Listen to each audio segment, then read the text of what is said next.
네, 483번부터 비상장 회사인 의뢰사 이사들은 재임 기간 중 아까 뭐 그거네요, 이거 비자금 손해배상 청구하지 않고 있다. 지난번 영상에서 나왔던 사례입니다. 병주식 회사가 의뢰사의 과반수를 보유하고 있다. 이 회사가 회사 주식의 과반 50%를 초과해서 보유하게 되면 이제 모자 회사 관계가 성립하게 되죠. 있는 지배주주인 경우 병회사의 주주, 이 모회사의 주주가 되겠죠. 이 주주가 상법상의 소주주로서의 요건을 갖추었다면 1%를 말하는 거겠죠. 그렇다면 을회사, 이게 자회사에 해당합니다. 종전 이사들을 상대로 요 이사들을 상대로 대표성을 대기할 수 있느냐, 적격이 있다고 봐야 되겠죠. 상법이 개정돼서 과거에 규정이 없을 때는 안 됐는데 지금은 다중대표성이 가능합니다. 자, 그다음 계속 보겠습니다. 앞에는 똑같고요. 갑은 법원의 허가를 받지 아니하고는 소의 취하 청구의 포기 인락 화해를 할 수 없다. 대표 소송을 제기한 이 소수주주가 소의 취하 청구 포기 인락을 할 수 없는 게 맞는데 중요한 것은 법원의 허가를 받지 아니하고는 이니까 아예 못하는 건 아니고 법원의 허가를 받으면 할 수 있습니다. 법문의 내용을 묻는 문제. 485번 보겠습니다. 대표 소송에 있어서 주주가 원고로서 소송 수행을 하지 못하거나 이사가 결탁함으로써 회사 이익이 침해될 염려가 있는 경우 한결의 효력을 받는 권리기속 주체는 회사가 되겠죠. 회사는 이를 막거나 자신의 권리를 보호하기 위해서 소송 수행 권한을 가진 정당한 당사자로서 소송에 참가할 필요가 있으므로, 그쵸? 소송 참가가 가능하다는 규정이 404조에 있고, 이 404조에 따른 소송 참가가 공동 소송 참가를 의미한다고 보는 것이 판례의 태도입니다. 이 부분을 기억하시면 되겠죠? 486번. 파산 선고가 있은 후에 주주가 파산 관자인에 대해서 이사에 대한 책임 추궁을 청구하였는데 마치 이제 403조 1항 같이 파산 관제인 이를 거부하였더라도 대표 소송으로서 이사의 책임을 추궁한 소의 제기를 할 수는 없습니다.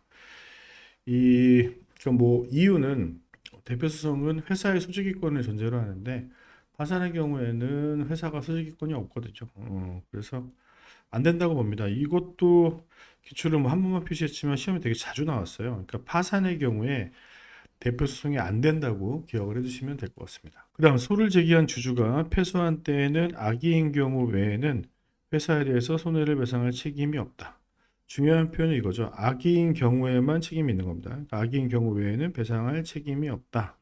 법문에 있는 내용을 묻는 겁니다. 맞는 얘기. 그리고 이것도 마찬가지입니다. 대표 소송이 제기된 경우 원고와 피고의 공모로 인해서 소송의 목적은 회사의 권리죠. 회사의 권리를 사회할 목적으로 판결을 하게 한 때 회사는 재심의 소를 제기할 수 있고, 그렇죠? 피해를 입은 얘는 당연히 할 수 있고, 얘 또한 제기할 수 있거든요. 이것도 조문을 잠깐 보면은 403조 재심의 소와 관련해서 406조 보시면은 소가 제기된 경우 원고와 피고의 공모로 인해 사회할 목적으로 판결하게 되는데 회사 또는 주주는 이렇게 되어 있잖아요. 회사 또는 주주는 이렇게 되어 있는데 여기서 말하는 이제 주주라는 거는 뭡니까, 여러분? 아이고, 자, 여기서 말하는 주주라는 거는 앞에 어떤 얘기가 없잖아요. 뭐 소수주주여야 한다 이런 얘기가 없기 때문에 그리고 그냥 일반 주주, 단독 주주권이라고 보시면 되겠죠. 이거는 단독 주주권으로 이해하시면 되겠습니다. 자, 아시겠죠, 여러분? 요거는 이제 소수주권이 아니라는 것만 기억을 해두시면 되겠습니다. 자, 다시 문제로 넘어가서 489번 보겠습니다. 대표 소송에서 승소 확정 판결을 받은 주주는 확정 판결을 집행 권한으로 한 집행에 있어서 집행 채권자가 될 수 있다. 이 주주가 될 수 있느냐? 이것도 이제 판례의 태도네요. 맞는 얘기 여러 번 나왔습니다. 이것도 집행 채권자 될 수 있다. 창업 동아리에서 만난 갑과 을 2인은 2,500만 원씩 출자하여 자본금이 5천만 원인 회사. 자본금이 10억 원이 안 되니까 소규모 회사가 되겠죠? 이걸 발기 설립하려고 한다. 이사회를 구성할 3인 이상의 이사가 반드시 있어야 하는 것은 아니므로. 그렇죠. 얘네들은 1인 또는 2인도 가능합니다. 각과 을이 이사가 되면 한 명을 더 영입해야 되는 것은 아니다. 맞는 얘기. 법률이나 정관 등에서 이사회 결의사항으로 정하였지 않다고 하더라도 자, 이 부분입니다. 중요한 업무 집행에 관한 의사결정은 반드시 이사의 결의를 거쳐야 됩니다. 이거 대표가 혼자 못해요. 이 상구 3조가 말하는 얘기가 예시적 열거이기 때문인데요. 조문을 보시면은 중요한 자산의 처분 양도, 대기업 자산의 차이 어쩌고저쩌고 쭉 나오다가 등이라고 나와 있잖아요. 그 앞에 있는 건 예시적 열거고 이 정도의 준하는 중요 사항은 전부 다 이사의 결정이 필요하다고 보셔야 됩니다. 492번 회생 개시 절차 신청은 대표이사의 업무 집행 권한인 일상 업무. 그러니까 이 일상 업무를 판단하는 기준이 상구 3조예요. 그러니까 상구 3조에 해당하지 않으면 일상 업무. 그러니까 상구 3조에 해당하지 않는 중요한 업무가 아니라면은 대표가 단독으로 의사결정을 할 수가 있는데 이 회생 절차 개시 신청은 그렇지 않습니다. 요거는 중요한 업무에 해당합니다. 요거 기억을 해두시고 판례에서 문제가 됐던 거. 그 다음 중요한 자산의 처분 및 양도는 이사회가 결의해야 하는 것이므로 뭐 기본적으로 그렇죠. 근데 물론 이 자산의 처분 및 양도로 말미암아 영업의 중단 또는 폐지가 초래되는 경우에는 34조가 준용 유추 적용돼서 특별 결의가 필요합니다. 근데 그렇지 않다면 기본적으로 이사회 결의 사항이죠. 그런 것이므로 이사회가 그에 관하여 직접 결의하지 아니한 채 대표이사에게 이걸 일임할 수는 없다. 중요한 업무 집행에 관련된 사항이면은 대표이사한테 위임을 못해요. 이사회 소집권자는 원칙적으로 각 이사이지만 이사회 결의로 특정 이사, 뭐 보통 대표가 될 텐데 소집권한을 위임할 수도 있습니다. 이건 법문의 내용을 물어보는 거고. 495번 20억 원인 비상장사에서 이사회의 경우 원칙적으로 1주 전에 이사 및 감사 이한테도 알려줘야 되고 소집 통지를 발송해야 되고 구두에 의한 통지도 가능하며 네 그렇죠 이거는 서면으로 제한이 없습니다 맞고요 반면에 주주총회의 경우에는 2주 전입니다 그리고 서면으로 해야 되고 동의를 받아야만 전자문서로 할 수 있다 양자의 절차를 비교하는 문제도 자주 나옵니다. 자, 496번. 자본금 20억 원인 비상장 회사에서 소집 통지서에는 원칙적으로 목적사항을 기재해야 되나? 이 목적사항을 두 글자로 줄이면은 의제라고 말씀을 드렸습니다. 이사회 소집 통지는 특별한 사정이 없는 한 목적사항을 기재하지 않아도 된다. 그러니까 이 의제를 알리지 않아도 이 절차의 하자가 아니라는 얘기를 검토를 하셔야 돼요. 사례형이라면은. 절차에 대한 일반론을 쭉 쓰고 일반론에 대한 얘기 설명을 다 붙여서 주총이랑 비교해야 되겠죠. 뭐 의제를 알리지 않아도 된다. 그래도 출석해야 된다. 하자가 아니다. 그런 다음에 이런 사실관계를 딱 적용을 시켜가지고 검토한 일반론에 따르면 이 절차에 하자가 없네. 그 적법한 이사의 결정에 따라서 이루어진 일이네. 뭐 그런 논의 흐름이 있어야 되겠죠. 497번 이사회 결의의 경우 의결권의 대리행사는 그 위임을 하는 이사에게 하는 경우에도 위법하나 이사들끼리 하는 경우에도 안 됩니다. 그 대리행사 자체가 아예 안 돼요. 주총의 경우에는 주주 외의자에 대해서 의결권을 대리행사하게 할 수 있고 의결권의 대리행사도 보장이 됩니다. 됩니다만 다만 의결권의 대리를 위임하는 것에 있어서 정관에 자격을 제한할 수는 있죠. 그렇다고 하더라도 제한적으로만 유효하다. 뭐 법인, 공공기관의 직원, 공무원 뭐 이런 거 나오는 것까지 막는 취지여서는 안 된다. 그런 해석이 판례가 가지고 있죠. 그런 해석을. 하고 8번 보겠습니다. 이사회는 원칙적으로 과반수의 출석이사의 과반수를 결의하며 맞고 의사정족수 있다는 게 중요한 내용이죠. 그렇죠? 주주총회는 원칙적으로 출석한 주주 의결권 수의 과반수가 찬성을 해야 되고 이 찬성한 애들이 발주의 4분의 1 이상이어야 합니다. 보통 결의 요건을 얘기하고 있네요. 맞는 얘기. 자, 특별 이해관계가 있는 이사는 그 특별 이해관계에 대해서는 준용 규정이 있기 때문에 요거는 이제 주총의 경우와 똑같이 해석을 하거든요. 이사회에서 의결권 행사할 수 없으나, 그러니까 이분을 출석해서 의결권 행사할 수 있는 이사수에서는 빼야 돼요. 다만 의사 정족수의 산정에 기초가 되는 의사 정족수, 그러니까 과반이 출석을 했나? 이걸 할 때는 얘를 포함시켜야 되는 것입니다. 기초가 되는 이사의 수에는 포함되고, 다만 결의 성립에 필요한 출석 이사에는 산입되지 않는다. 그러니까 A, B, C 이사 3인이 있고 얘가 특별이해 관계인이고 얘네 둘이 나왔어요. 그러면 3명 중에 이제 2명이 나왔으니까 과반이 출석한 거는 맞아요. 그리고 나온 애 중에 얘는 의결권 행사할 수 없고 얘만 행사할 수 있잖아요.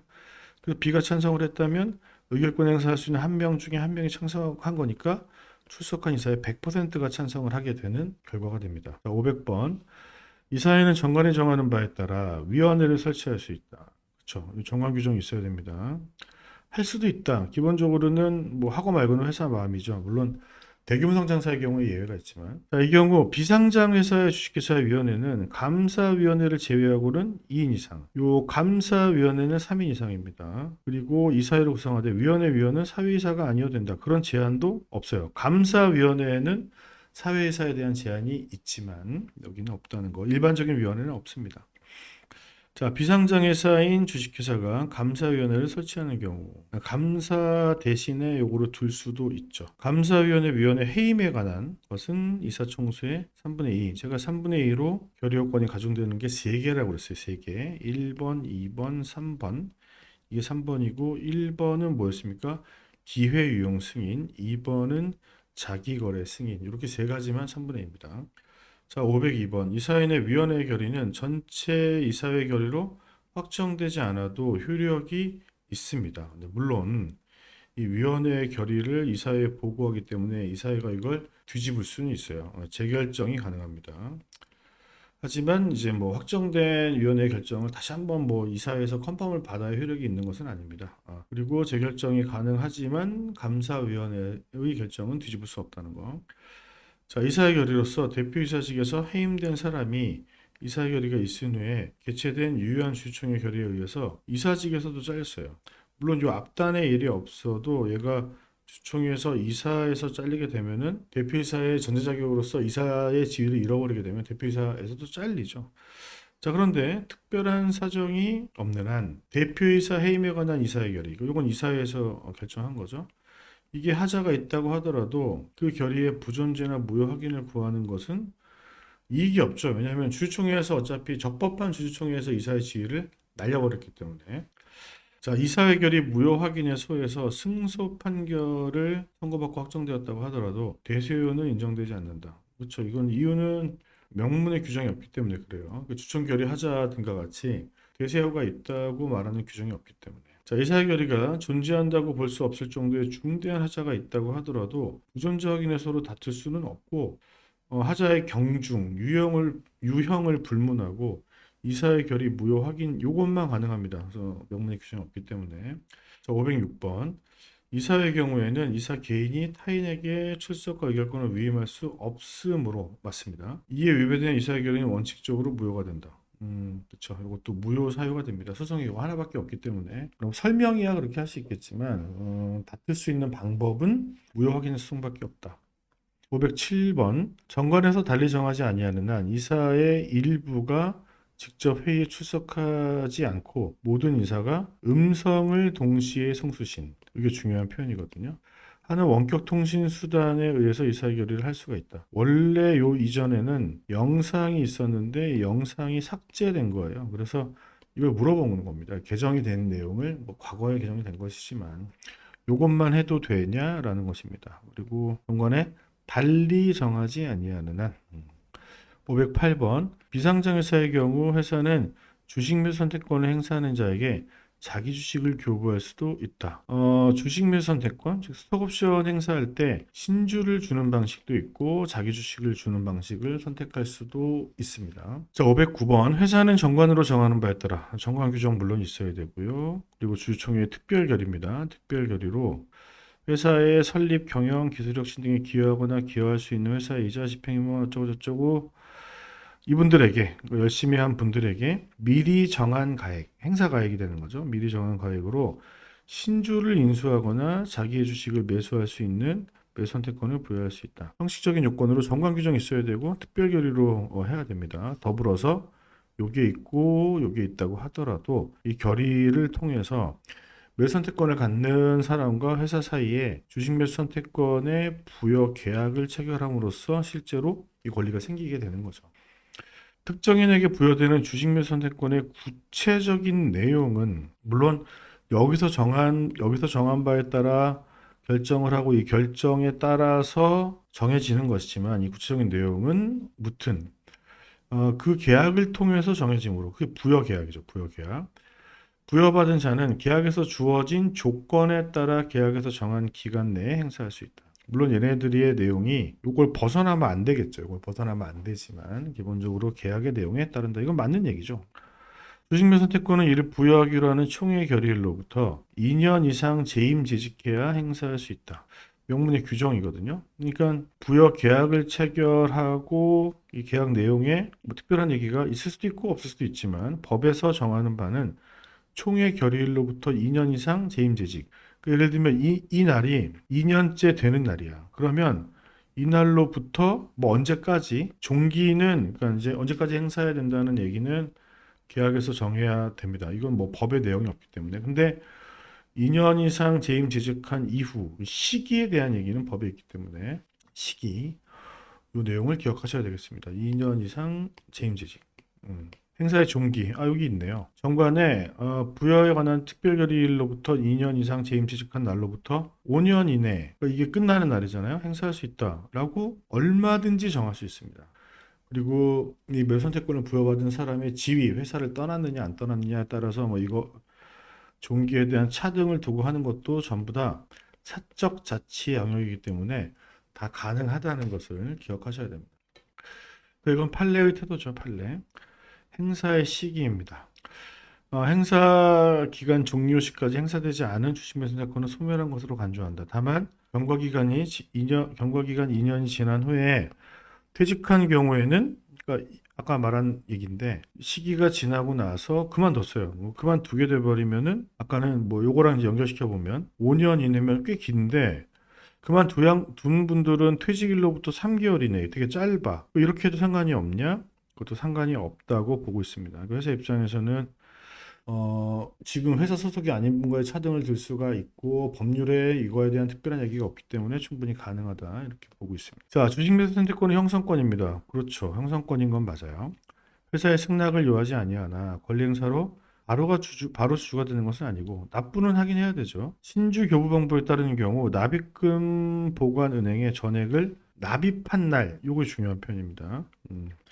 뭐 대규모로 주식을 발행해서 납입 기일이 다 정해져 있고 단체여가지고 납입 기일에 이길 날 일괄의 소력을 발생시킬 필요는 없죠. 그러니까 요거는 납입 기일에 이길 이런 게 아니고 이게 이제 일반적인 신주 발행 효력인데 이건 납입한 날 주주가 된다는 걸 기억하셔야 됩니다. 자, 그다음 주식 매수 선택권은 양도할 수 없지만 행사할 수 있는 자가 사망한 경우, 자, 이 단어 기억하시고요. 상속인이 행사할 수도 있다. 기본적으로 양도를 못하게 하지만 사망의 경우에는 상속인이 행사할 수 있다고 명문의 규정이 있습니다. 이것도. 자, 그 다음 얘도 시험에 되게 잘 나오는데 주식 매수 선택권이 아까 신주를 발행하는 방법도 있었고 자기 주식을 발행하는 방법도 있었죠.